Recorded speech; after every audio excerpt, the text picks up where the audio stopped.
Let's talk about exercises related to vocabulary portion. There is just one question and it is use authentic dictionary to find meaning of the following words.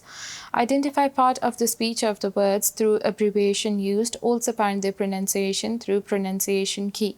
So we'll just be placing these words in the blanks and you yourself will be finding out the parts of speech of these words. Now fill in the blanks with words given above. Change the form if needed. So first one is, if you don't like outdoor sports, you can do indoor sports. Second is, the youngsters are mad about cricket idols and they like putting up their posters on the walls of their rooms.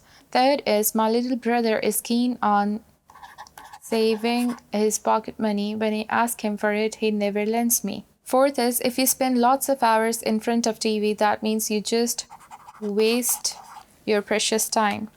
Fifth is, when an actor receives an award, his fame becomes double. Sixth is, you mustn't watch TV shows when you have got a lot of homework.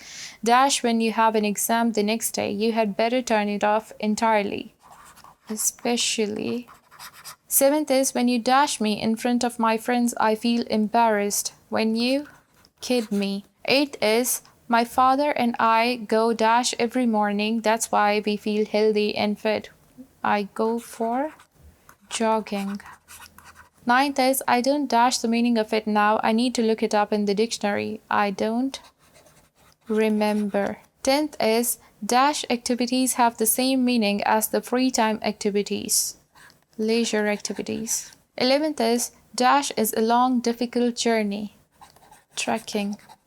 12th is, maybe a dash person in the street does not know this, but you as an educated person must certainly know this. Maybe an ordinary person.